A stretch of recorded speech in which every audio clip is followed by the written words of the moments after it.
Hello and welcome back to Intoxicus Flanging. I'm Graham, and off to the side we got my wonderful, cute little chunker of a kitty Midna here. And as always, I hope you remembered to bring your towel. And today I hope you all remembered to bring your ray tracing patent kind of towels because that's what we're talking about. So a patent come to my notice that's very interesting. It seems to really tell us a lot about this traversal ray tracing coprocessor that there have been some articles talking about, but none seem to have mentioned this patent yet. And this seems like it's going to be a big deal with the whole 3000 series architecture with Nvidia and ray tracing. And I just realized we're just going to rock the green screen toque. That's hilarious. I forgot which toque I was wearing with the Rasta green stripes. Anyways, don't mind my head being invisible. Anyways, back to the topic. Yeah, so we've got this interesting transversal coprocessor, and it's very interesting. This seems like it's going to be a huge part of the 3000 series overall design. It seems like the new cooling design we've seen and had leaked is directly because of this coprocessor. And let's just flange on into the actual articles and shit. Yay! My webcam didn't get glitchy and actually showed up like it's supposed to. Oh, okay. I meant to move my webcam and I moved some other window. Okay, there we go. Now my webcam's moved and whatever that was is back where it should be. Oh, there it is. Okay. So this is an article from Notebook Check, and just edit out that little flub there. Anyways, so this is an article from Notebook Check. Figured I'd just throw up an article talking about the coprocessor, and no one seems to have really gone into that big of a deal. I don't think anyone really noticed the patent yet when these articles came out. So before we get into the patent, we do got to cover something quick. This is more so if you want to go deeper on your own.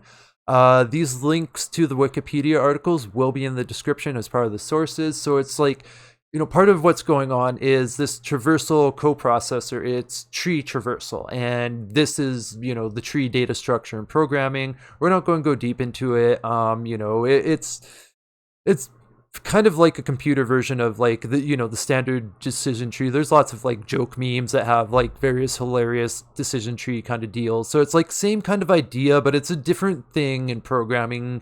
There's more depth and nuance and complexity to it when you bring the concept of a decision tree into programming. And that's not what we're here to do. We don't have the time to go deep on this, but I feel like I should show the fundamental concept, so if people want to go deeper into that, they're able to. But as you can see, this gets pretty technical, so yeah, that's just not what we're here for in a daily flange. We just don't have time to go deep on this. But I should mention this because it is a core component of what's going on with this component. So anyways, that's if you guys want to go deeper on your own, those links will be in the description down in the sources at the bottom. So here's the actual patent. Interesting to note, filed in 2018, almost 2 years ago, and not actually published until 4 months ago. And with patents, you can file them and then it'll take a while for them to kind of get processed and finalized, and the patent people actually say yes, it's a valid patent and all that stuff. And before we get into it, there's some interesting stuff about patents. Patents only as good as it's able to be challenged in court. So that's the thing. There's a lot of patents out there that are actually fucking garbage that, if anyone challenges them, they'll fall apart in a fucking heartbeat. I'm not saying this is one, just in general, patents aren't what a lot of people think they are. A lot of patents are fucking garbage. And that's the thing. Patent lawyers want you to file patents because that's how they get paid. So of course they're going to be a little squirrely sometimes and be like, oh yeah, sure, that's a good patent. And then it doesn't hold up in court for shit. That's very common. And also why I know anything at all about patents. I'm no patent lawyer. Talk to real patent lawyers to confirm anything I'm saying. But there's a big patent thing in the cannabis industry when I was heavily involved in that. Some dude wanted to basically own all closed loop extraction based on his patent for a unique and specific design, which was a very interesting design. It had its merits and its value, but it wasn't really, that patent won't hold up for shit in court, at least in my own, not a patent lawyer opinion, and that's not really what we're here to talk about anyways. But all going through all that shit with that one dude being crazy in the cannabis industry, and trying to like basically shut down closed loop extractions and take over the whole everything using a patent. Dude was basically a fucking patent troll. So it's just, that's how I know anything at all about patents. And also with patents, like AMD can look at this patent and do what this patent says. They just need to pay Nvidia for it. And what also AMD could do, they can look at this patent, do the same thing, but change it in enough ways that within patent law, it becomes, what's the term? There's a specific term for it that's escaping me, but if you change it enough, then it's its own thing. There's a specific term they use for that. But yeah, so AMD could do their own version of this that's significantly different enough that it counts as its own patent, and then they don't have to pay Nvidia. So why, what's the deal with this patent? Why would they bother? They basically want to lock it down, so if anyone else tries to do this, they have to pay Nvidia to do it. And, AMD's not going to want to pay Nvidia to do that, so yeah, AMD's probably not going to do exactly this. So the idea is they're kind of trying to prevent the competition from doing what they're doing, but the patents don't really actually do that. They can, well, they more discourages people. So anyways, we'll get to the actual talking about the patent now. So we'll read the abstract. Oh, fucking hotkeys. One day I'll get that properly sorted out. Okay. Systems and methods for an efficient and robust multiprocessor coprocessor interface that may be used between a streaming multiprocessor and an acceleration coprocessor in a GPU are provided. According to an example implementation, in order to perform an acceleration of a particular operation using the coprocessor, the multiprocessor issues a series of write instructions to write input data for the operation into coprocessor accessible storage locations, issues an operation instruction to cause the coprocessor to execute the particular operation, and then issues a series of read instructions to read result data of the operation from coprocessor accessible storage locations to multiprocessor accessible storage locations. Basically, it's saying the regular GPU gives it stuff to do, it does the stuff, and then it gives it back to the GPU. That's the very most simple version of what that actually was saying. So where it gets more interesting is it's the GPUs handing off ray tracing, because this patent's actually specific to ray tracing. Although they do state this could be used for other stuff, but they're using it for ray tracing. So it's basically saying the ray tracing processing gets all handed off to this coprocessor. The coprocessor does it, gives it back to the GPU. And that's the thing. They gotta like be all technical and shit. So yeah. Anyways, there's a ton of like really interesting diagrams and shit. We're not gonna look at most of them, although this one's interesting because it, as far as I can tell, it's showing part of how the coprocessor works is that it breaks down the objects it's ray tracing into smaller objects, so it just deals with smaller chunks, which is just a more efficient way to do things. And I think this is where all that tree hierarchical kind of stuff comes in, is because when it figures out, okay, what do we do first? And, in what order do we approach breaking this large object down to smaller objects? I think that's where it'd be coming in. But, if there's anyone who's more technically in-depth knowledgeable than I am, please don't be afraid to, please correct me if I'm saying some dumb shit that's incorrect, please. And yeah, please, by all means, hop in the comments and make corrections if I'm fucking up. But yeah, I'll totally admit, a lot of this stuff is just over my head, technical level, Dunning-Kruger, shit like this reminds me of how much I need to learn, is a good way to put it. So this is interesting. This seems to be a diagram showing, just ray tracing, how it deals with going through transparencies and stuff. Same thing with like textures and transparencies. Excuse me. All those lines seem to be ray tracing lines.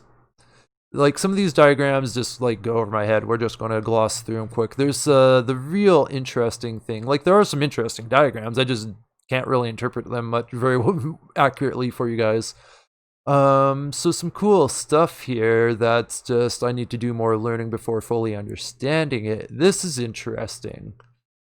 So this would seem to be the actual like physical diagram of the like actual like structure of like the like physical, not physical structure necessarily, but like how the shit's put together.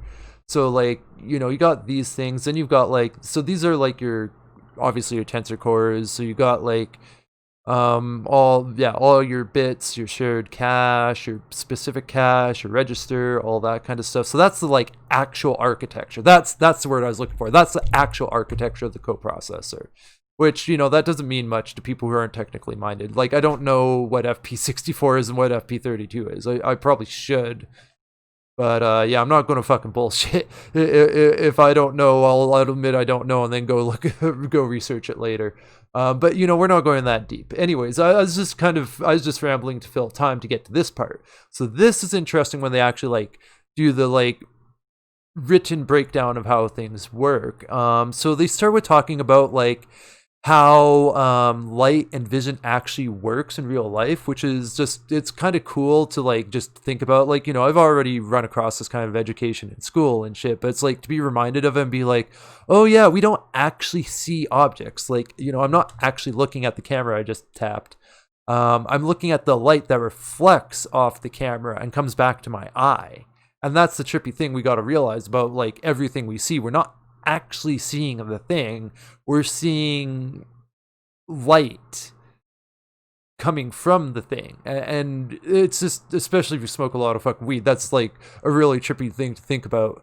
And then just a bit of a tangent, if you start getting into linguistics and stuff and realizing like, you know, we don't actually directly perceive reality, or bad phrasing, like, you know, it's questionable if we can actually perceive objective reality, and it seems like we can actually only perceive reality through the filter of our perception, because it's all, everything we perceive is done through our brain. That's the thing, everything we perceive is filtered through our brain. Like, we don't see with our eyes, we see with our brain. Our eyes are a sensor, our brain is the processor. So if we start like making these analogies to how real life vision works, it gets very interesting, because the point they're getting to and bringing it up is how complex it all is. Because, like, you know, there's not just like a handful of rays being traced. It's just this flood of like light. And, you know, there's like the complexity is more than we can really get into. But, you know, they start talking about it. It's really crazy to think about, just to think about. But when it comes to bringing this all to ray tracing, it's like that it's basically they're explaining why ray tracing is so fucking taxing on a GPU, because it's so complex. And part of the problem with ray tracing is like, well, how far do we go with these rays? Like, where's kind of the balance point with, like, you know, because they could just have a shit ton of rays and like super amazing accurate lighting, but then it takes a week to render a single fucking frame like a movie. And, you know, so for gaming, they have to find a balance where, you know, how many rays can they trace before it's too taxing on performance, and then can they even trace enough rays to actually even be worthwhile? And then they also talk about older methods and kind of the problems and flaws with older methods. Like, it's great just to read through. Like, we don't have time to go deep on it, but just the written portion of the explanation of this patent, not that technical, great to read through. There's just great stuff to read through there. So I'd highly recommend, of course, this patent's going to be in the sources and all that. Highly recommend just reading through the written part of the patent for yourself. Just some really cool stuff to think about, if nothing else.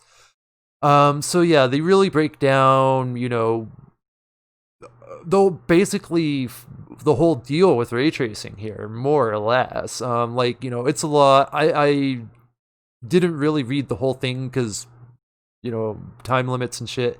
You know, I could spend all day going through this, and yeah. So they do also tell you exactly what a lot of the diagrams are supposed to be showing you, which helps understand what they're actually about. But again, we just don't have the time to go that deep on this. But really what I'm getting at is, like, this seems to be something that's really going to make a huge difference with ray tracing. And my prediction is, when it comes to a mid-gen refresh, we're going to wind up with these coprocessors in the mid-gen refresh, and AMD is going to be like, fuck, now we need coprocessors. We caught up to the 2080 Ti, but now they've got this fucking coprocessor. Oh my god, Nvidia, quit doing this to us. Now we got to fucking make a coprocessor, but we can't use yours because we don't want to pay for your patent. Like, that's what I'm seeing out of this, where AMD is going to be like, motherfucker. And then Nvidia is going to be like, well, we still have the performance advantage and tech advantage. And yeah, and this also, just for me personally, this is just my personal viewpoint.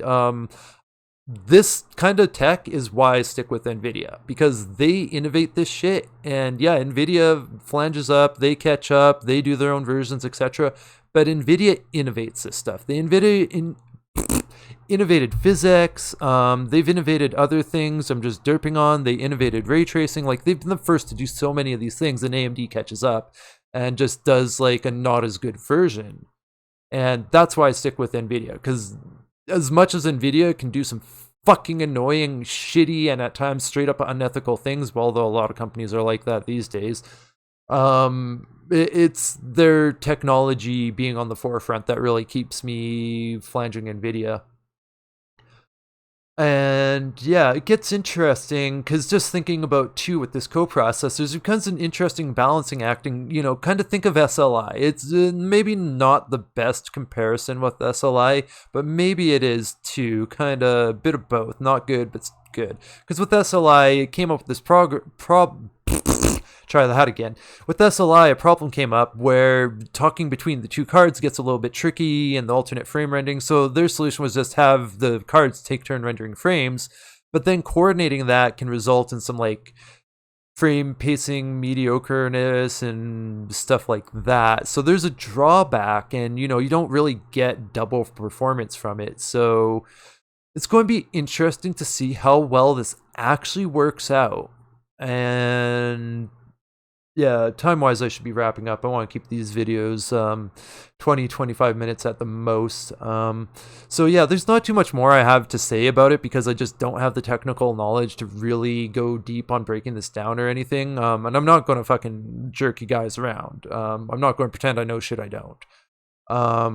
So this, I'll say though, this makes me want to learn a lot of this shit I don't, because I'm very interested in how this all works. So basically, as like a fundamental flanging, as far as I can tell, basically, it's just offloading all or most of the ray tracing onto this coprocessor, being like, hey, coprocessor, you do the ray tracing and we'll do the rest of the regular work. And this also gets interesting. I just thought of this. How much like rasterization and the old techniques will they even be doing? They could actually open up a lot of potential performance on the GPU by not having it have to do much of any lighting work at all. Oh, fuck me. I can't believe I didn't even think about this till now. Oh, I'm like slouching like a motherfucker. My apologies there. Fuck.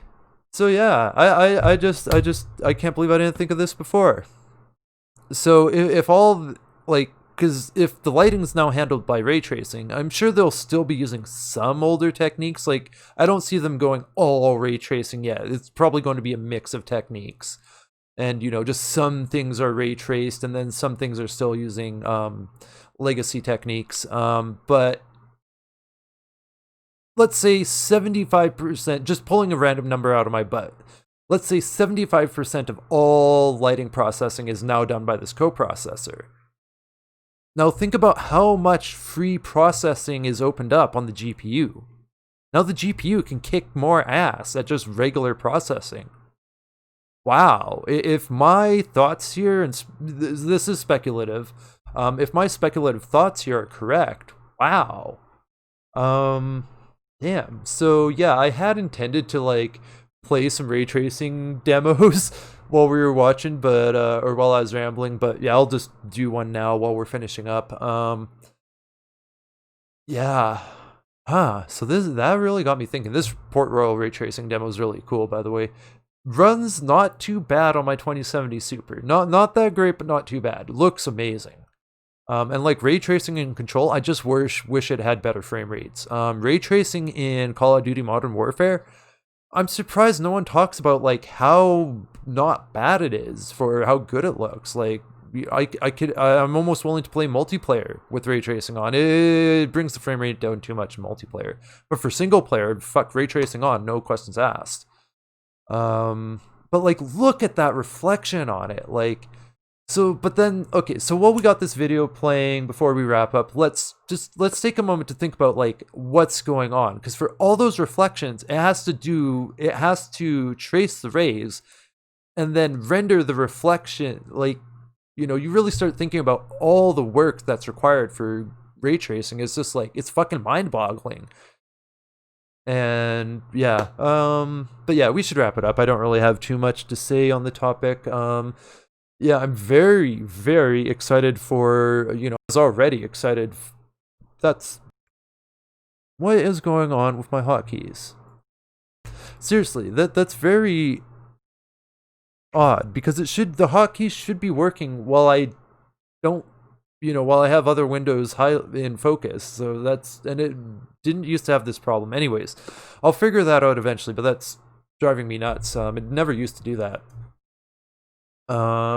Anyway, yeah, so I'm super fucking excited for the RTX 3080, 3090 and all that. Have to see what I can actually afford when that all flanges up, but I am going to be on those fucking pre-order. Well, I don't know. I don't really know if I want to be on top of a Founders Edition, because I'm big on EVGA. So I might hold off a little bit just to wait for the EVGA version. But definitely when EVGA drops a 3080 or 3090, I am all over that. And yeah, ray tracing, that's just going to become standard. I mean, just that, like, AMD's flanging it up and it's going to become in the new consoles. And it was interesting because people doubted ray tracing at first, and I was like, it's like physics. People were kind of meh on physics at first, but now it's the standard. You don't even think about it. And that's the future of ray tracing as far as I can tell. And I think these coprocessors might become a big deal. I think they might become huge, and I think I wouldn't be surprised if we wind up with multiple coprocessors. Because if this coprocessor for ray tracing works out, like, they might be kind of, you know, being like, how well does this coprocessor idea actually work out in practice? And then if it works out as well as it seems like it should, we might have fucking coprocessors all over everything as a result of this. Because it's like, well, you know, why don't we just have the GPU kind of put everything together and then have a coprocessor for, you know, each specific thing? Coprocessor for geometry, coprocessor for textures. Maybe that won't work, but maybe it will. Don't know enough. I wouldn't be surprised if there's someone that knows more than me that's like, no, here's something, you know, that changes that thought. But I wouldn't be surprised either if that's actually a valid thought, and we wind up with fucking coprocessors for everything, and the GPU actually just kind of brings everything together. That would be really cool. And ooh, what? Because now after Ready Player One and VR becoming a reality, especially with VR coming. Oh my God, the Valve Index is coming today! Holy fuck! That just occurred to me. Oh my God, the Valve Index is coming today! Holy fuck! I'm fucking excited. Oh my God, I'm so ridiculous. But seriously, it just came to mind. I was like, oh my God, that's today! Holy shit! But yeah, Ready Player One. To get Ready Player One, I think we might need coprocessors for everything. I think that might be mandatory to make Ready Player One type VR happen. Because if you think about just the complexity of ray tracing, now bring that into a MMO style massive online virtual environment. Holy fuck. That's the thing. I think about Ready Player One and what it would have actually taken technically to achieve something like that, even if the resolution's crap. Like, let's say we try and do something like that. Now, we're going off on a bit of a quick tangent. The processing. You're probably going to need something like co-processing and multiprocessing and cloud computing to make Ready Player One happen. So if there's anything that's like a conclusion takeaway point, I think the co-processors might be a necessity to make something like Ready Player One a reality. And I think that's a pretty good note to end on. And just because I freaked out a moment over again, oh my God, the Valve Index is coming today! Holy fuck! Oh my God, I'm so excited! Holy shit! And on that note, whenever it does get delivered, there'll be an unboxing stream. I'm going to do that on Twitch, so keep an eye on Twitch. Follow there if you haven't already. I'm like almost at the 50 followers for affiliate and getting pretty close to getting that 3 average views and all that. So pretty close to affiliate. So yeah, help me out with that too. Would be awesome. So yeah, check me out on Twitter. Keep an eye on the Twitter feed, because I can't really schedule a time for this. I'm just kind of doing it whenever it arrives, and you know, it could show up as late as 8 p.m. So, you know, it could not show up until the evening, and then maybe I can't really do much until tomorrow. So there might also be a setup stream today, or it might be tomorrow. Kind of depends. Anyways, so yeah, make sure to check that out. I'm super fucking excited, and it should be interesting and cool seeing like the full unbox and setup and everything. Maybe not full setup, like that kind of depends on how well I can set my cameras up to accommodate for that. I'm pretty sure I can flange up the setup. Anyways, I should stop rambling. Just little bits. So yeah, just to finish up with the VR thing, GoFundMe is still open. I'm pretty fucking broke after flanging that up. So if you want to help me out, not recover after such a massive expenditure, especially where I'm at financially, that was very. It was very thankful the timing worked out for that to happen at all. And also on that note, very super duper thankful to everyone that has donated to that, and also super duper thanks to my 2 Patreon subscribers. Fucking awesome. Like, I'm so thankful. Like, I don't have words for how thankful I am. Just so much respect to you all. And there is where'd I put that? Well, somewheres, wherever I put the fucking image, I did up a thing for everyone's donations, but seriously, where the fuck did I save that? Did I save that? But yeah, I'm super thankful for everyone's donations and everything, and kind of on that note, subscribe and all that if you haven't already. That'd be much appreciated. Yeah, I gotta make sure to include the screen with the names, and that should have been prepped and ready to go, but something's gone wrong with that apparently. So I might be stalling for time right now while I get that ready, which is ruining my time limit. Oh yeah, okay, I realize I'm going to be changing that background for it probably. I realized why it's not where I thought I put it.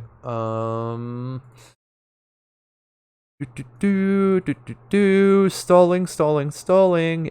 Yeah, so if you haven't subscribed, make sure to do that. Hit the notifications bell and all that good stuff. This is really embarrassing. I'm sorry. There we go. Yay. There we go. Yes. Thank you to the Patreon supporters. Super special thank you to all the Valve Index GoFundMe donors. And yeah, if there's anyone that's marked as anonymous that does want their name out there, you need to let me know. I just want to respect privacy, so I'm not going to put a name out there unless I have specific consent to do so. And some people prefer, like one person here preferred to use their like online screen name instead of their real name. So yeah, I just want to be respectful of all that kind of stuff, and yeah, I just so fucking thankful. I can't say that enough. I really don't have words. Like, when I set up that GoFundMe, I really didn't think I'd get much of anything. So I'm just so fucking thankful. Yeah. So that was kind of a weird, mediocre, rambly ass ending because I kind of flubbed something there, and I don't want to re-record this 20 fucking times. So yeah, I will be more coordinated about that in all future videos. And yeah, thanks for watching. And as always, remember to bring your towel. Oh, and yeah, I fucked that up. Thanks for watching. Thanks for supporting. And as always, remember to bring your towel.